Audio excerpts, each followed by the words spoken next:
Right. So good, you keep that arch in your spine is good. There you go, nice.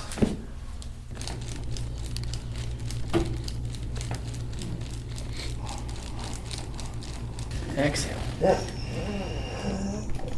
Good, breathe. I got you, brother. Good, I got you. I know. There it is, nice. Yeah. Oh. I didn't think you were going to get that, Ed.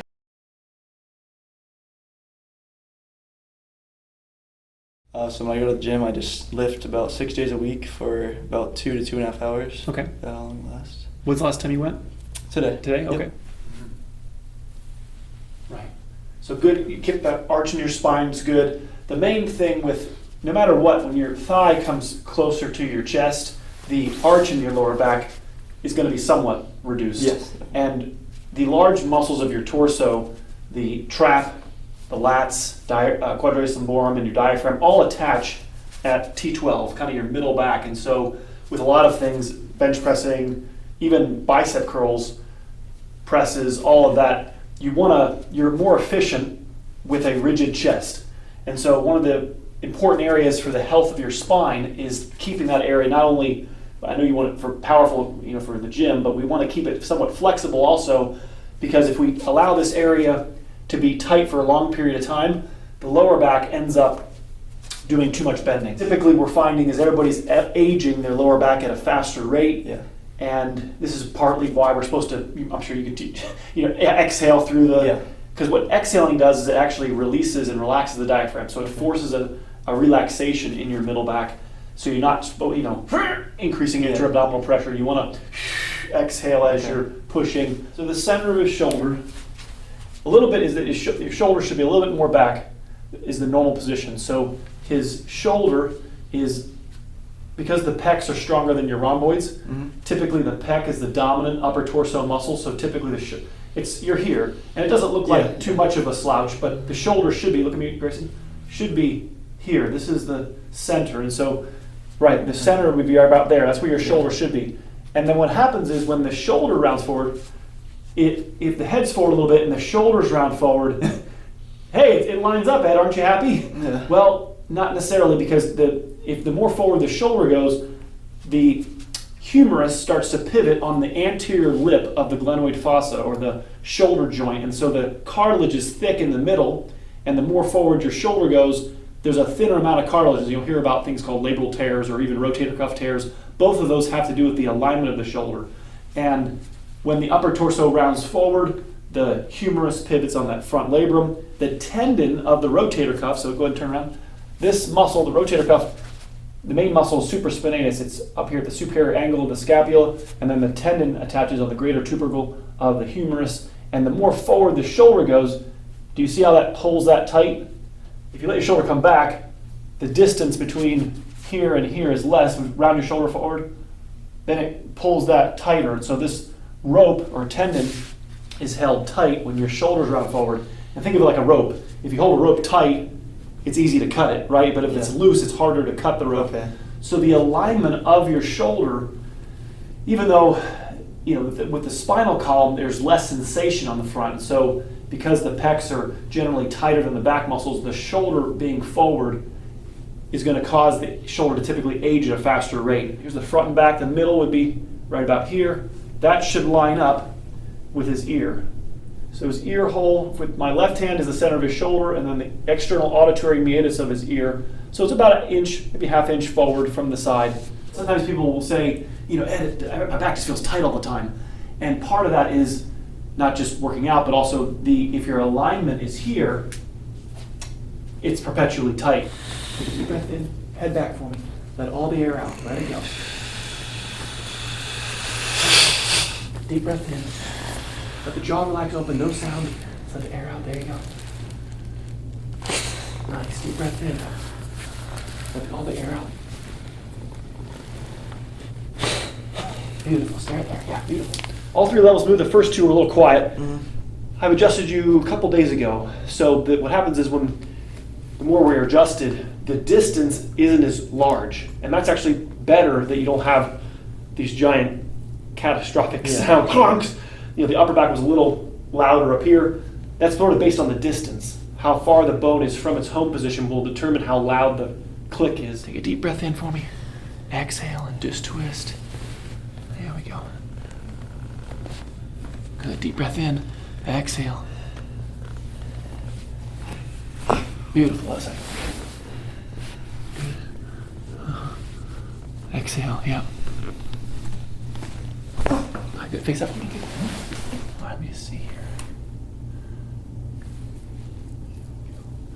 Yeah, nothing too crooked in here. Everything's pretty well lined up in here. Hold your head. I got your head back. Beautiful. Excellent, right? Mm-hmm. I got your head. There you go. Let it go. Here we go. There we go. Okay. What kind of sports did you like? I played lacrosse. Okay, and you did that for a whole time through high school? Yeah. I played when I was younger as well. Did you want to keep playing in college, or this? I did. Yeah, just hard to find. Mm-hmm.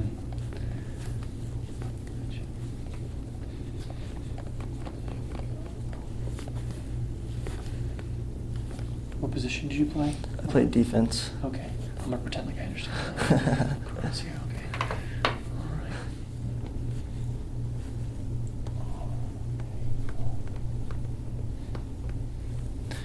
Just some general tightness up here that it's very similar to going to your dental hygienist, and people always say, if you got to go to a chiropractor, you got to keep going. It's like, well, do you just consign to leave your teeth alone after one brushing, or like I bought a vehicle and I maintenanced one time, I'm done. I mean, right, you do have to. Now, it shouldn't be all on the chiropractor. Unfortunately, many times everything's put onto the chiropractor to be the thing that keeps your spine healthy, and while the reality is that there are things that I can teach you to take care of yourself, which is what you do at home, and stretching. And it's not just supposed to be 3 times a week the rest of your life. The goal is to understand your spine and say brush your teeth even if they don't hurt. Yeah. It's just. Yep. Yeah. Once you go to a chiropractor, you might have to. Once you wash your car, you'll always want to have a clean car. So just never wash it. Just leave it dirty. What? I'm the crazy one? Yeah, if you wash it, you'll see how dirty it was. If you just don't wash it, you will never know. Oh, all right. Yep, you're right. Okay, just live in filth. Yep. Yeah. I don't believe in car washing. I'm done. Just don't. Just gets dirty again, right? It just gets dirty again. Why would you do that? Do dishes or floor? I mean, what's the point of anything in life then? I give up. So, right, yes. It's, do you value your spine in terms of, is it okay to have back surgery? And then I kind of jokingly ask, how long do you want to live? If you want to make it to 50, if 50 is your goal, drugs. A lot quicker, a lot simpler. You don't have to come in and listen to me yap and do all these difficult stretches at the end of the day. So I think of the neck, my new thing is the 7 vertebrae in the neck, 7 vertebrae in here. The top 2 are kind of like draft horses. They're your most powerful ones. And the ones at the bottom are kind of like, I don't know, little ponies. What do they call those little shortened ponies? Little Shetland ponies. Little Shetland? Shetland or Welsh. Like tiny. The Shetland ones. Shetland. So the upper neck's like these draft horses are 2,000 pounds. And then the Shetland ponies are all down here. Does that make sense? Yeah. And so if you need to pull a giant cart, which ones do you want on your team? Maybe you can make the little ponies do it, but they're gonna it's gonna be kind of ridiculous, right? Because you have these 2 giant draft horses that can easily do it in their sleep, right? And then you have these tiny little Shetland ponies that you're trying to make do the work. And so if the draft horses are locked up in a cage, they're not gonna do it the work for you. And many times when the head goes forward and all the years in school and then even lacrosse that you've been through, you lose mechanical function of those draft horses. 2 vertebrae up here have a unique ability to do more work than all the other segments in your spine. So that's why we spend extra time up here making sure these vertebrae are as supple as possible, why we adjust them. We want to keep them loose because it proactively prevents lower neck injury. So the mobility that your neck is in determines when you're injured, where the forces go. If your lower neck is, if all the Shetland ponies are the ones out there in the field being ridden and then something happens, those are the ones going to get injured. But if you got your draft horses out there, they're going to be the ones that absorb the force. So we want your whole spine working and have your heavyweight fighters out there participating. There you go. And even just, many times Like right now, my thumbs don't hurt at all because his neck wants to be here. His neck doesn't view this as something that's, maybe 2 years ago it did, but his neck is used to being curved now because this is the natural position your neck should be in, Grayson. And so when we lose this, I'll have patients who I do this to, my thumbs feels like I'm pushing them into concrete, I got pretty strong thumbs, but help me. So very good. After you worked out the pecs, you want to make sure they don't stay tight. Okay. For the health of, not the pec, this won't be damaged. It's the shoulder. It's the glenohumeral joint that, the two expensive things I'm talking about, which is labral tears and rotator cuff tears, both happen because of anteriorly rotated shoulder, and nobody talks about it. I don't hear any communication anywhere where it's like, we got for the longevity of our body, we need to make sure that the alignment is in the right position, and it's easier to be preventative and proactive than wait till, Ed, I'm starting getting a stabbing pain here in the front part of my shoulder. I have some shoulder issues, but it's mostly my right shoulder. Okay, so what happens is the acidity actually attracts calcium. The acids are negatively charged, and even to the point where there's a couple disorders where there'll be actually bone in the muscle. Bone will actually form in the muscle, but it'll cause the bones in the shoulder to actually grow. We call this arthritis. Arth meaning joint, itis meaning inflammation, osteo meaning bone. So the bone joint inflammation will grow due to the acidity accumulating in the area, right? So the posture of the shoulder increases what I call it the idle screw. So it makes the muscles work harder all the time, which builds up more acidity. That acidity causes the bones to grow. So how do you prevent bone spurs? Wash the tissue, prevent acid from being trapped in the areas. More on the pec here. Definitely more. Like right here and on the side here.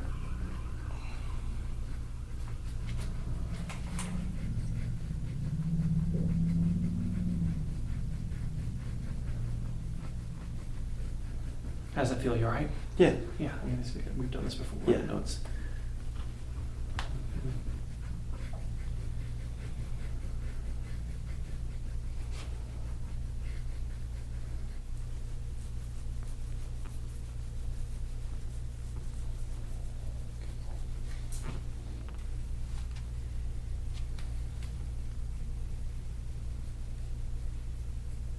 your trap here, elevator, scapula, attachment right there.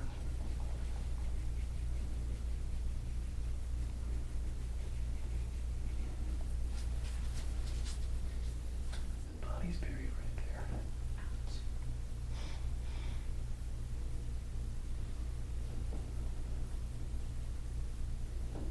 Just like that, and then you're going to press back with your elbow into mine. Press back. There you go, nice. Put the hand on the hip exactly the same like that. And kind of look up for me a little bit. And press back here. Push back, push back. Oh, that's okay. Put your arm behind your back for me if you can. Okay, there we go. There you go. I don't know if I'm too strong yet. I don't know if I can do that. Right there. Yeah. Yeah, there's a lot actually right there. Mm-hmm. Yeah, I couldn't see when you were laying down. Yeah, upper pec.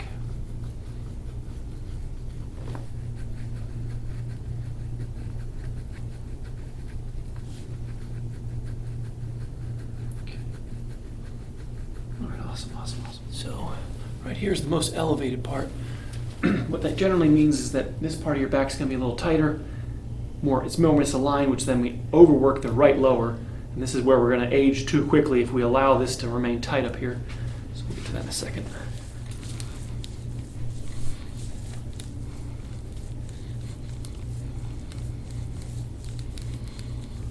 Yeah, just large, what would I say? One of the reasons why I work on patients laying down is that it takes posture out of the equation. Does that make sense? If I work on you seated, sometimes the muscles will be contracted because you're holding yourself upright. When you lay down, you take the weight off the frame of the car. So this is still tight. Do you feel this, Grayson? It's still tight, and you're laying down. And assuming you're as relaxed as you can be, I am relaxed, Ed. Yeah. It's still tight, which means a lot of this is protection. So this becomes locked, and then areas around it end up mechanically being the pivot points. This area doesn't pivot, and it leads to an MRI of a person at 70 where this still looks 18, and on MRI it's termed unremarkable. I say, no. If your back still looks the same as it did when you were 20, when you're 70, it's super remarkable. It's unusual to see no evidence of aging.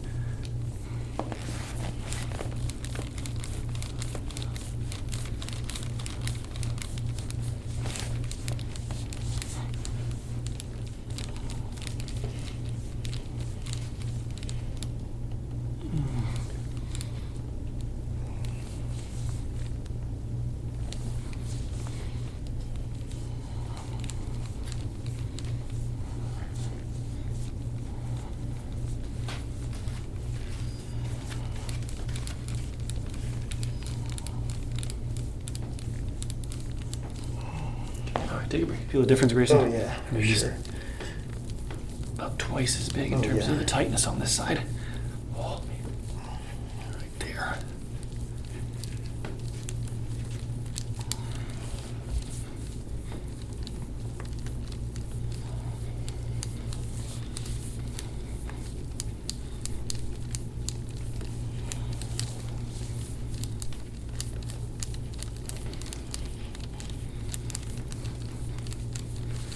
I feel like I'm a little Shetland pony when I stand next to you. He's the draft horse. Mhm. There we go. Let it go. Breathe. No breath holding. I know. I know all the tricks. I'll hold my breath. He won't notice. But yeah, right here, Carl. That's I could see it. Yeah. there's the highest part.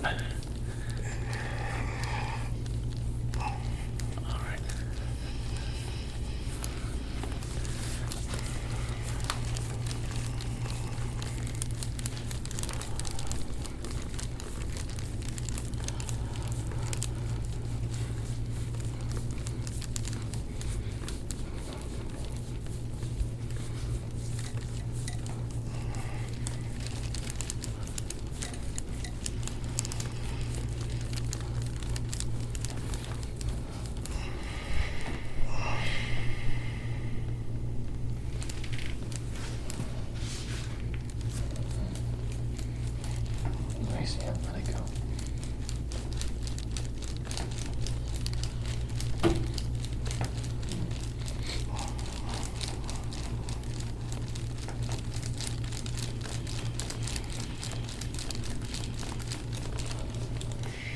Hello. Good.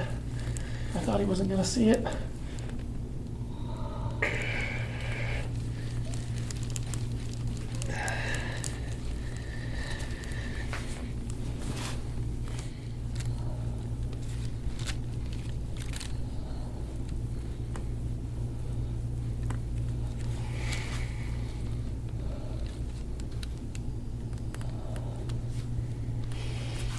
Kind of what they train at the gym. If it's not hurt, if it's not burning, you're not doing it right. Exactly. You're probably not doing what you need to be doing.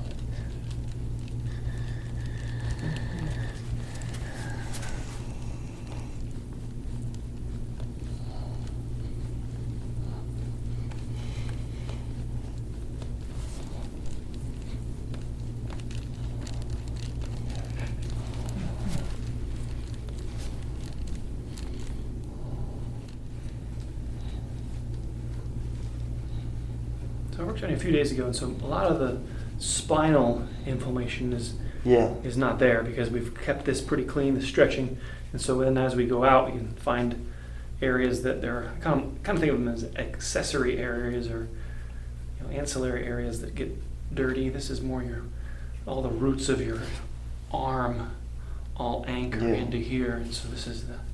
Sometimes I think about, how can I get rid of the stress in here? Lose the arm. That's not an option. Well, part of it is the alignment. Having an arm is always going to create some stress in this area, but the posture amplifies it, right? The head weighs 10 pounds. You still have to carry 10 pounds, right? I just don't want you carrying an 80-pound head, right? The alignment of your head to shoulders amplifies the weight that you're already holding. So, here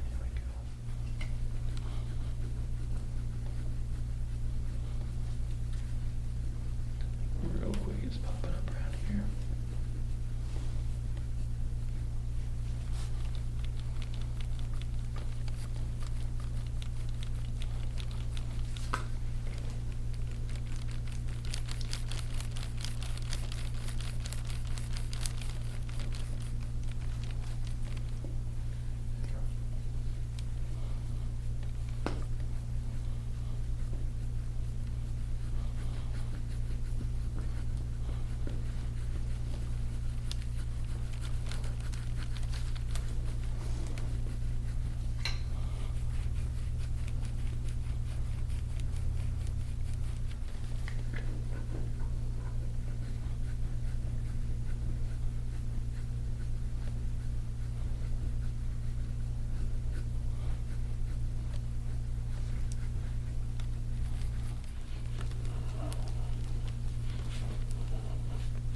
Right there it is, yeah. Yeah. This is the top of the sacroiliac joint, so another draft horse. And L5's the little Shetland pony. And so if we don't have this joint functioning, then the poor L5 is gonna be doing all the work. Exhale. Yeah. Good, breathe. I got you, brother. Good, I got you. I know. There it is, nice. Yeah. Oh. I didn't think you were gonna get that, Ed. He's a greedy chiropractor. Forehead to forearm contact. Okay. Wow. I got long form, but you. All right, breathe. Good.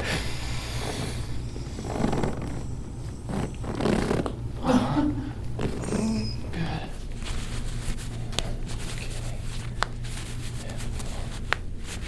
Nice.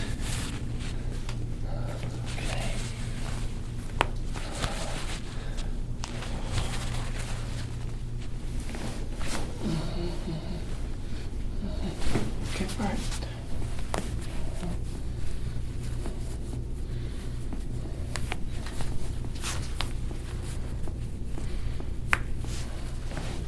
Okay, it moved. Just no big click. Go ahead and tilt your head to the left a little bit for me. Tilt your head left. Oh, no, okay. He's like, Take my ear off. All right, tilt your head left. Oh, a little bit. Okay. Yeah, a little bit. All right, grab. There we go. Tilt your head to the right. A little bit. Okay. Tilt. Yeah. Yeah. I don't know what that is, Ed, but it definitely clicked. This middle part of your back Okay. was more popped up, and we call that coupled motion medically, that when the head goes forward, the shoulder goes forward, we can't ultimately get it back until we get the chest in. So mirror image stretching, taking you to an extreme bending back is how we're going to balance your posture. You know, if you had to do, like if say you wanted to stretch your hamstrings, you know, instead of doing it seated, you know, you do it like this with like a towel or a rope, Yeah. a band, so you have support behind your back at the same time that you're, makes Okay, sense, yeah, stretching your hamstrings. I wouldn't want to, you know, like I said, or even a piriformis stretch, you know what I'm talking about, so you're on your back, and this is a Yeah, okay. piriformis stretch, but I wouldn't do this without support behind your back, because see how flat my lower back becomes? Yeah. So you're essentially stretching that curve out of your back, or even a hamstring, you hook the leg, you understand, then you can stretch your whole back, and that's how you like do that with support behind your back. So if you want to do those stretches, it's fine. We're not taught to, well, it doesn't Yeah. hurt it, the discs Yeah. aren't saying anything to me, but we want to be careful or take care of them even if they don't say anything. Very good, you okay? Mm-hmm. Very good, my friend. Thank you. You did great, very good.